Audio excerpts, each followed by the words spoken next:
Hey there, it's Lauren. Thank you so much for joining me. For today's video, I am doing a roundup of newer skincare products, giving my thoughts, a review, kind of a best and worst in a way of new releases. Some of these things may be more like 9 months to a year that have been out on the market, some a little bit more fresh. But it's also kind of crazy to think that something that's been out for like 4 months doesn't really feel new anymore with how much we are being inundated with like new product. But regardless, newer stuff. Some of these things have appeared on my channel here and there, like maybe in a haul or like a little review, but I thought I would put all of the newer stuff together and talk about them.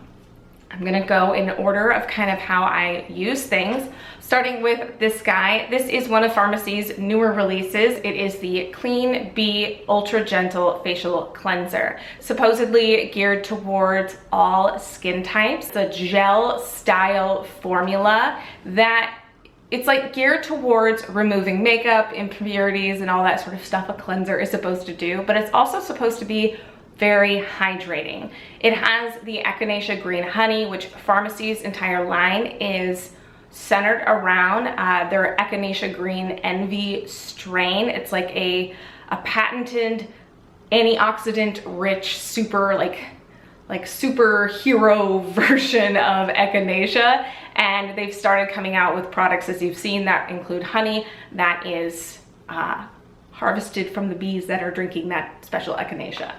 So it has that in here, as well as a bunch of hyaluronic acid. So since it's got honey, it's obviously not vegan, but since this is a gel formula, isn't as hydrating as I think my skin wants. I have more combination skin, and even if it is something that is more of a nourishing and hydrating formula, even if it's gel, it's still not going to be something that I can use daily. I really love the Rosehip cleanser from Indie Lee, and I use that pretty frequently, but even with that, that's something I can't use like all the time for every single cleanse, or else my skin is going to get annoyed. And that's definitely how this is with me as well. I used this as a morning cleanse, first cleanse, second cleanse, for several days straight, like even a week or two straight, and then I've just kind of realized that my skin, it's not a big fan of being this used on it in that manner.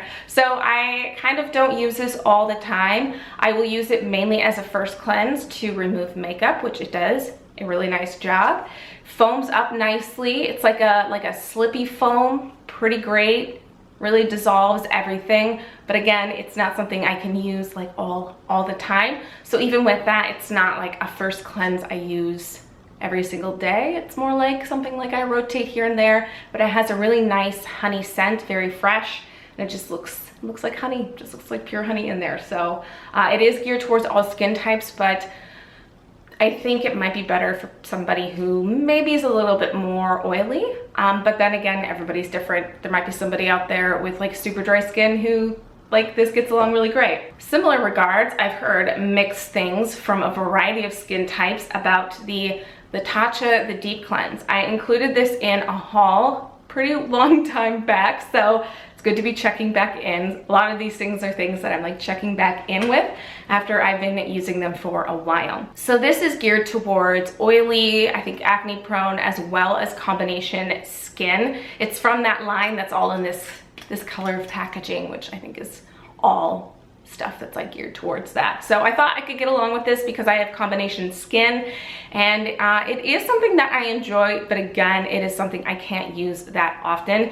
It is also a gel-like texture. The packaging leaves something to be desired, but this has a physical exfoliant component to it. It has Japanese loofah fruit extract. So it says it can be used, I believe, for daily use, but again, not something I can use daily.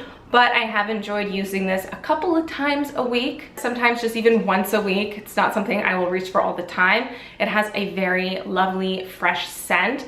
The particles in there are not overly like abrasive. So if you're prone to being somebody who like overly exfoliates when they get like a physical exfoliant, this might be like a decent option. It doesn't necessarily leave my skin like drenched, not drenched, completely the wrong word. It doesn't leave my skin particularly feeling like completely stripped as something like this I would feel would, but it's not like my skin feels like hydrated afterwards either. But yeah, not necessarily something I would repurchase again, because I just don't think it's a texture kind of style that I'm like too into using all the time. So here is the Herbivore Jasmine Green Tea Balancing Toner. I have this guy, this is their newer one, as well as they have their like classic rose and hibiscus one, and I love both of them, but I really like this one.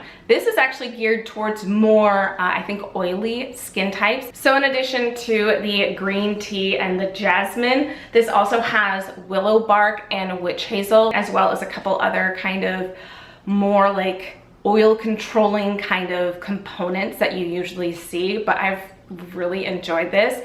Granted, I'm not really like overdoing something like this on my face. I'll use this to kind of layer with my products, or I'll use it to kind of like refresh through the day. And I've been finding myself reaching for this like even more in the last couple weeks. I've had this for a while, and I do have like quite a large ranges of mists, so I find myself kind of gravitating towards stuff depending on my skin needs, as well as like what kind of scent profile I'm in. And because it's been a little bit hotter, grosser, muggier, this has been really nice and refreshing, and it smells lovely because it's jasmine and green tea, so it's really uplifting and beautiful.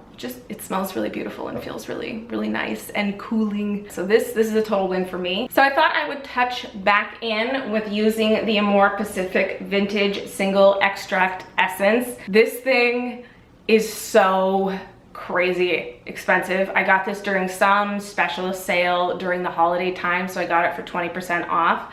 But even then, this was like a very like luxurious, indulgent purchase. I must have reasoned it as like a Christmas gift to myself. Regardless, this is a very hyped up essence. It has a very special type of fermented, single sourced green tea extract. So this is very marketed towards being a anti-aging essence. It's supposed to help with clarity and with toning, evenness, firmness, and elasticity, just general making your skin look really good. Now, this is one of those products that you don't see immediate results from. And if I just used it here and there, I wouldn't necessarily see results. But there were several times where I dedicated this in my review, where I dedicated this in my routine, where I was using it once, maybe twice a day, but I was using it for several weeks straight, and I saw a difference, which is really annoying to say. I saw a general more clarity to my skin. I feel like essences and toners are like one of those items that you don't really see the difference until you stop using. That's how it is with me and the Lee Co Q10 Toner as well. So this does work. It's not like a miracle treatment like say using a retinol is, where you know it really seems to make more substantial changes. It's a little bit more subtle. The thing is though, it is so expensive that it's hard for me to like give it like a stamp, like a certified stamp. If that's, you know, I don't really know what I'm getting at. I'm still really glad I tried this. I really do enjoy it. It's just it's hard to stomach something when it's the price. Next up is something that is an unfortunate straight up fail for me. This is the Dr. Jart Cicapair Tiger Grass Re.Pair Serum. Now, I really love the Dr. Jart Cicapair Tiger Grass Color Correcting Treatment, the green cream that like works in and it becomes like a skin tint and it has an SPF, as well as there's like a straight up like moisturizer from there. They've been coming out with more and more from this line. There's several more items that I think have even come out since this product debuted around Christmas time. So this is supposed to be a 1-minute result and repair serum, where you're supposed to see visible like decrease in redness and just like better skin right away. I didn't see that happen from this product, as well as I did not care for the texture, how this felt on my skin. It's a rather thicker serum, and even just using the tiniest droplet of it on my face still felt really heavy, almost like a film, so it just felt really gross under makeup. But I know some people seem to really like this thing.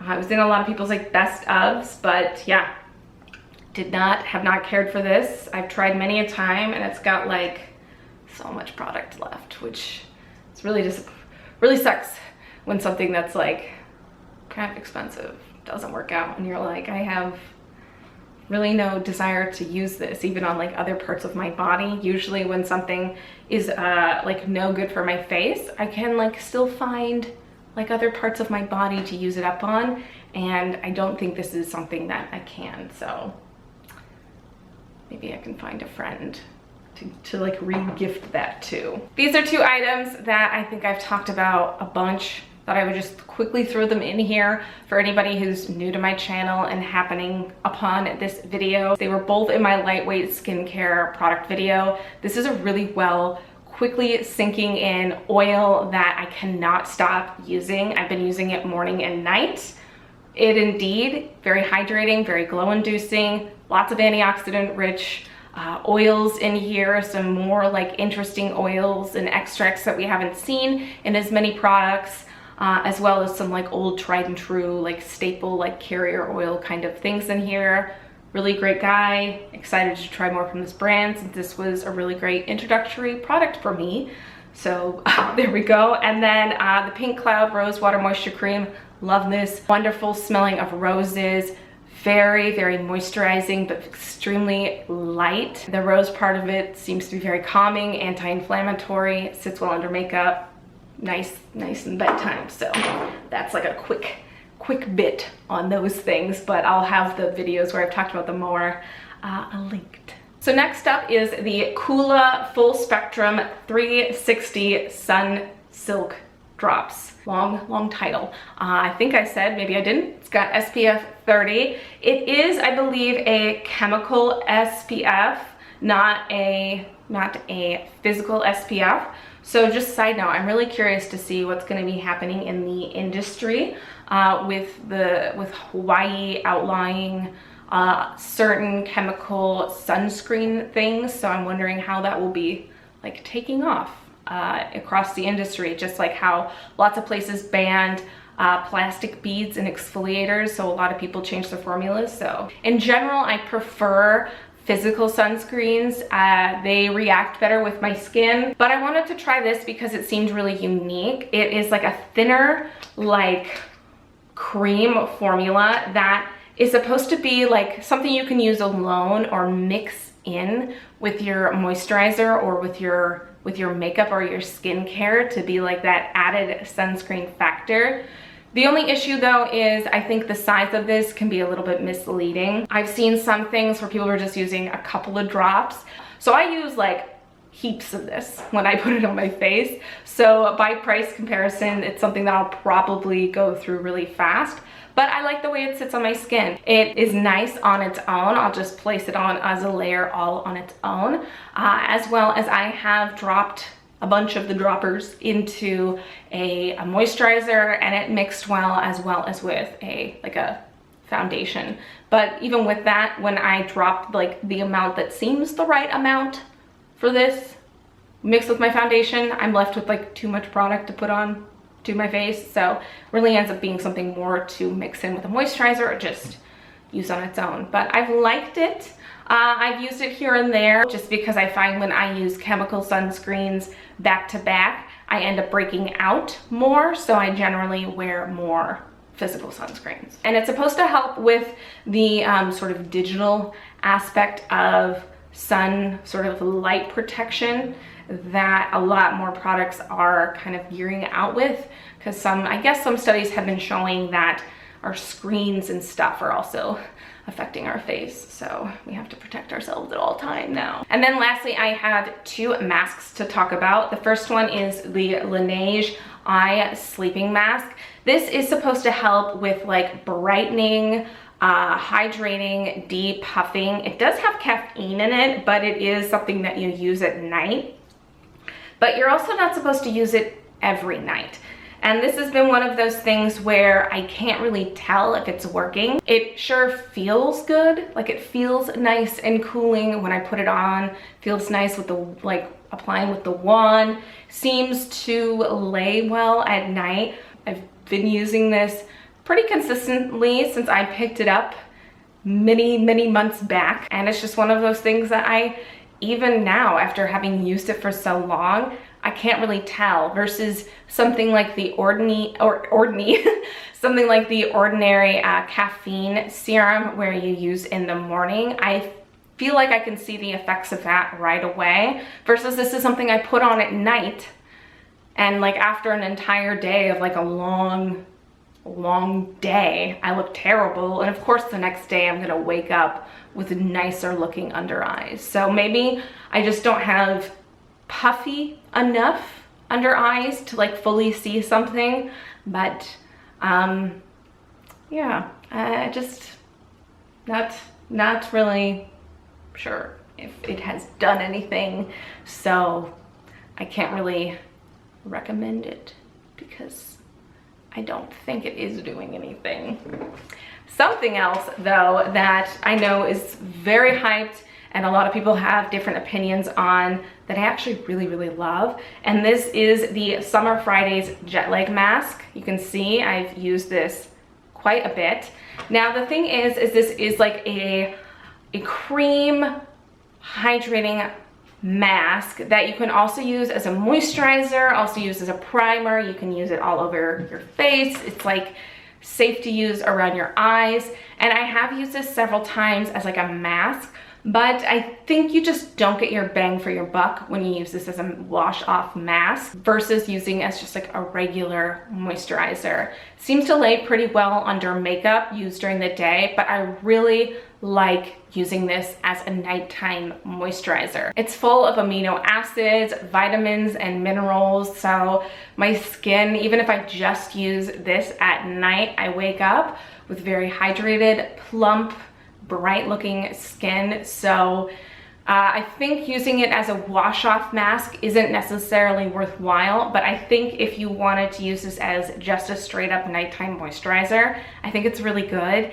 And you also are gonna get way more out of it because I only need like a tiny dollop because it is rather rich to use for my entire face, versus if I'm doing a wash off mask, I'm more prone to take like a large amount and put it all over my face and then wash it off. So there again, you know, better bang for your buck because it is definitely a higher priced item, but I really do like it. And I know some people are, you know, there's a lot of hype about it, so it's always kind of like hard to be like, is it any good? But I really like it. So that sums up all of the kind of new-ish released items. Hopefully this video wasn't too redundant for some of these items. I tried to keep those really quick, yeah, I guess that's everything. If you enjoyed this video, please give it a thumbs up as well as subscribe for more stuff from me, and I'll see you in the next one.